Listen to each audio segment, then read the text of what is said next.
Welcome back to Horn and Fin Outdoors. And today I'm going to show you how to turn this to this. I know, it seems like magic, right?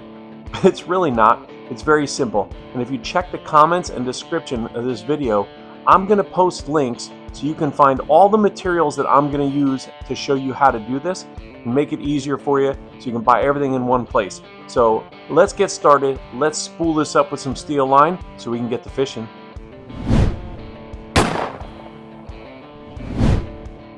Spooling your fishing reel with stainless steel wire is not that hard to do. There are a few little tips that I'm going to give you along the way to help all this stuff kind of come together. Now, there are other ways to do things, of course, but I'll tell you what I'm setting my rod up or my reel up for is for striped bass and bluefish in the Northeast. Okay, so I am fishing in mainly anywhere from 30 to 40 feet of water in the Long Island Sound. So I don't need to go very deep like some other people do. So what I've got here is I've got a Penn Special Senator reel. It's a size 4.0. If you want to take a closer look at this reel, up in the upper right hand corner here, I will post a link to the unboxing and review I did about this reel. I've used these reels, oh God, for a long time now with a fishing charter that I was going out with. And now that I have my own boat, I decided, hey, if it's good enough for them to use every single day, it's going to be good enough for me to use when I go out fishing. So this reel is a Special Senator. It has a stainless, I'm sorry, I believe it's aluminum, some sort of coated aluminum or something. The spool in this thing, it's metal. It's not like a lot of other reels where it's plastic or some sort of polymer. It's a metal spool on this reel that helps it with the stainless wire. It helps it be a little bit more durable than some other reels would be. Also, the rod that I'm using, this is a Tsunami Trophy Series rod. It is made for wire line trolling. The eyelets on this rod are all aluminum and all metal, so they will not wear out, they will not crack, they will not fracture, and they can withstand the stress of having steel line run through them. That's the first place you want to start when you're looking at setting up a reel for trolling wire line. Make sure that your reel and your rod are compatible with wire line. The other things I'm going to tell you about here, I'm going to show you what all this stuff is in the beginning, and then as we go through, we'll take a little bit closer look at it. But the very first step I'm going to do is we are going to use this braided Dacron as a backer and a filler for the reel a little bit on the end here. I usually put, I don't know, 100, 150 yards on, something like that. I'm not too picky. I'll show you how I judge where I'm going to put it when I put it on there. The next thing we're going to do is connect that Dacron backing to the steel leader, the steel wire. This is my steel wire. It is 50-pound stainless steel fishing wire from, I think the company's called American Fishing Wire or something like that. There are a lot of different types of stainless steel wire to use. For me, I chose 50 pounds because I don't catch 50-pound fish, so that's plenty of weight for what I'm doing. But they do have heavier and also lighter line. And again, check the comments and the description of this video because I will have links to all this stuff in there so you can find it easier and just click on it and go and buy it. So after our stainless steel wire, we are then going to connect one of these wind-on swivels. Now, I like these swivels because if by chance somebody messes up, it'll reel up through the eye of the first eye. They're very low profile. I don't have to worry about someone ripping the eyelid off the end of the rod when we're out fishing. And I am going to be connecting the other end of that swivel to some 40-pound leader. Sometimes I use a little bit lighter leader, but I'm setting up 40-pound on this one because I will have, I'm using this for trolling some big umbrella rigs and also for doing some jigging. So I got a little bit heavier tackle on the end of that. I will also be using a little bit of shrink tubing, not a whole lot, but a little piece. You can find this in the links in the comments and stuff, or you can get it at your local store. The only tools I'm going to need is I've got a pair of cutters. They don't have to be this heavy. This is just what I'm using to cut the wire. Some sort of lighter to shrink the shrink tubing, and then a knife to cut the Dacron and also the leader when I get that tied on. So now that you've got a look at what's involved in this and what you need to do it, let's get started. Let's get this reel spooled up.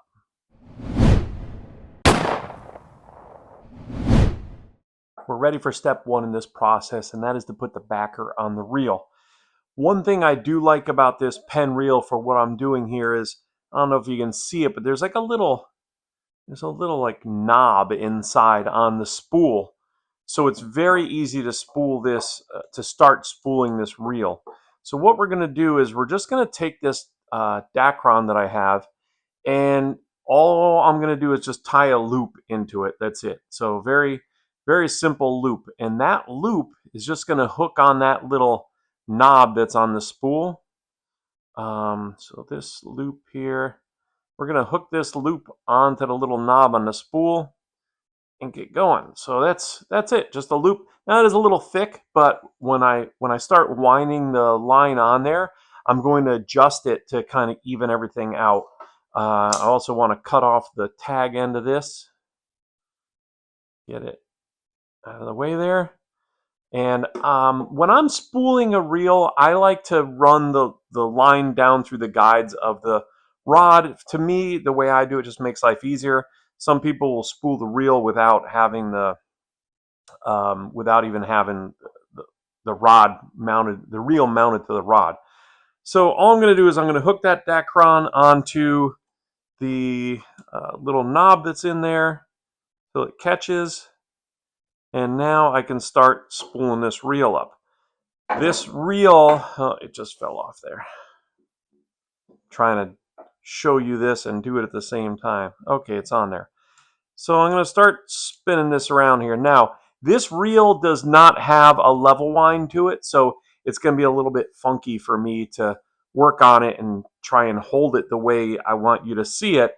But I've got to move it with my fingers, move the line with my fingers to keep it from bunching up anywhere. And I'm going to do that and try and also make it go around this knot a little easier. Now, I am going to just spin this up and show you what it looks like when it's done.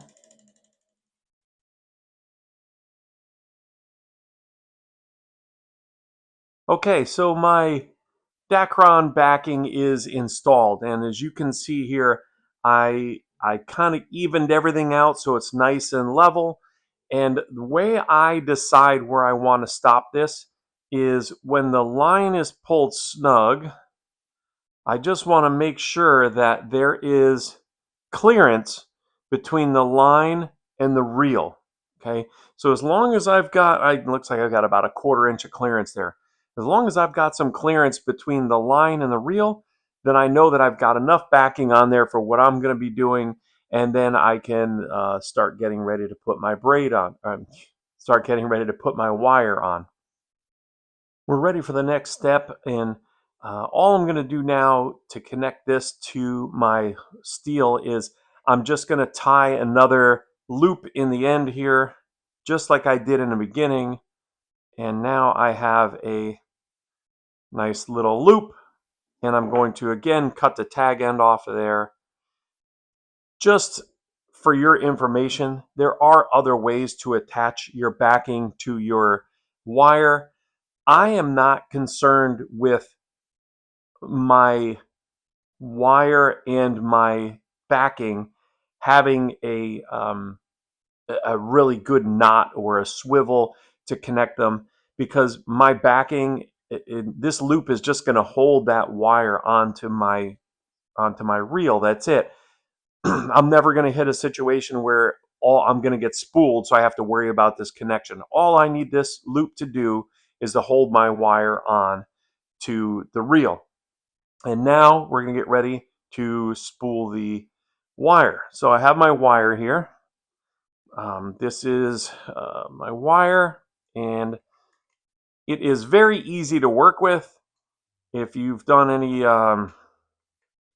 I don't know, soldering. It kind of reminds me of working with a piece of solder. Otherwise, except it's not going to break off. I'm going to do the same thing with this. I'm going to spool it down through or pull it down through the eyes, and then I'm going to get the end here, and I'll show you what to do with that.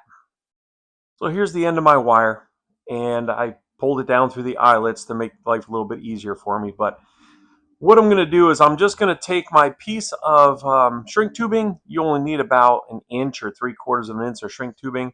I'm going to slide it onto the wire, and then I'm going to take this wire and I'm going to put it through my loop there and bend it back towards the front of the rod. So I've kind of just have it hooked on there. Now the way I'm going to secure this is with what's called a haywire knot. Now that haywire knot, I did a tutorial on how to tie the haywire knot.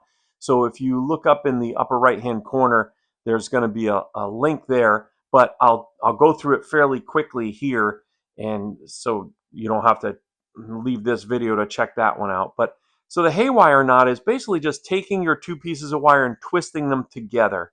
Now what you want to make sure you do is when you start these twists, so I'm going to make my first twist here. And once you make your first twist, you want to keep your wires at like a 45 or 90-degree angle to each other in here. If you just have your main wire straight and you wrap it around it, that's called a I believe that's called a barrel knot.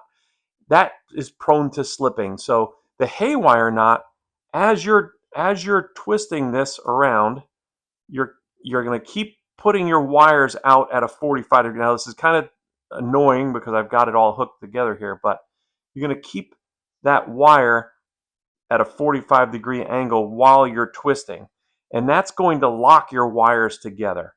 And what I like to do is I like to go around and do this, I don't know, about 6 or 7 times. I will go around there, and then to finish it, I do what's that barrel knot I was telling you about. So I'm going to do 2 more wraps here. Okay, and now I've got my line going back towards the front of the rod, and I'm just going to take this tag end and wrap it around kind of tight if you can around the rest of the line. Okay, it's not snugged up as nice as I like it to be, but for what I'm doing with it, it's going to be good enough. But we wrap it around there a few times, and that's the barrel knot. And then I'm going to, I'm going to cut this off with my cutters. And what I like to do here before I pull the shrink tubing back up is I like to kind of squash that little tag end flat so it's laying against the line, so everything is nice and flat on there. Then we're going to bring this piece of shrink tubing up, put this piece of shrink tubing over top of it so it's all concealed inside there, and we're going to shrink that shrink tubing down. The shrink tubing is just a little extra step. It's not necessary, but I like it because it hides that sharp edge in there if there's one, and it helps to hold everything together a little bit. And now we are ready to start spooling the line. Just like any other line that you spool, you're going to keep a little bit of tension on your steel as you're winding it onto the rod or the reel. I'm going to get that mixed up the whole time. And as I said earlier, there's no level wind feature on this reel, so I've got to keep moving the line back and forth with my hand while I'm trying to spool this on here. And what I do is I hold it, I pinch it between my thumb and my forefinger, and I can use that to guide it while I am reeling. And this is the part that's going to take a little bit of time. And I'll tell you what I'm putting on here is I bought this in a bigger spool, and I brought it to a friend of mine who's got a line counter, and he counted off 140 yards for me. That's what I'm going to be putting on here. I want to have 4 100-foot sections plus a little bit extra. And I will mark the line once it's all done, but I'm going on here, and I'm just going to keep reeling this on, smoothing it out as we go. So I'm going to fast forward here and get through with this, and then we'll pick up after I'm done winding it on. And here we are, finally. I'm at the end. And this is what it looks like. It's pretty level. Not my best spooling job ever, but I try and keep the line level in there. And it is all spooled up and ready to go. All we've got to do now is just attach this to our swivel and our leader. And what I'm going to do here is I'm going to do almost the same thing we did in the beginning with the loop and everything, but I'm going to do it on a swivel. So again, I'm going to take my piece of shrink tubing. I'm going to put my piece of shrink tubing on the line, slide it down there, and I've got my little swivel here. This is a 115-pound swivel. These things are great because they're so small and they're strong. And if someone by accident reels their line up, it's not going to get caught on that eyelet and rip the eyelet out, which is always a concern. So I'm going to put the swivel on there. And again, do the same thing as I did before. I'm going to double it back on itself. And now I'm going to do the same haywire twist as I did before. And this twist hopefully is going to look a little bit better than the last one. The last one was kind of ugly. But we're doing this haywire twist. I'm going to go around about 7 times. There we go. It looks a little bit better than the last one. And then to finish off that haywire twist, you go another 4 or 5 turns. That barrel knot at the end to finish it off. So I'm just wrapping that around there. This one is coming out much better than the first one I did. And now that that's wrapped around there, I'm going to cut it off. And again, push that tag end flat so there's no sharp edges sticking up. I want it nice in line with the main line. Pull that piece of shrink tubing up over top of there. Now, the shrink tubing isn't necessary. It's just something I like to do on it to dress it up a little bit and make it look a little bit nicer. And we're going to shrink that shrink tubing down.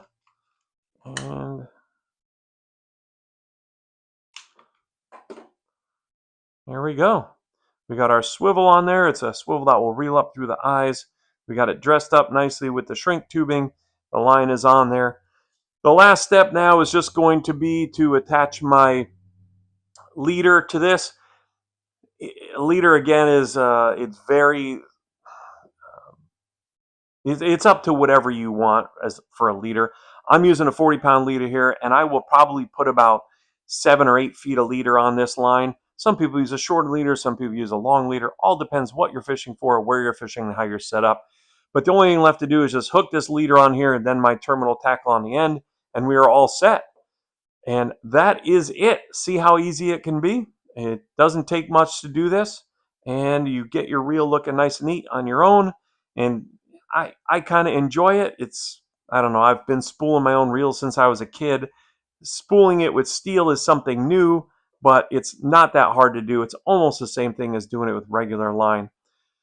Hopefully I showed you some tricks and tips in this video that are going to help you out.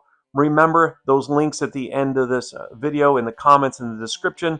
They help me out. If you purchase anything through those links, I get a little bit of a commission from Amazon. It's not a whole lot of money, but it does help me make these videos and support my fishing habit. So thank you very much for watching. I hope you enjoyed yourself as much as I did making this video. I wish you guys luck out there in the water this year. I wish you nothing but tight lines and short blood trails, and I'll see you on the next video.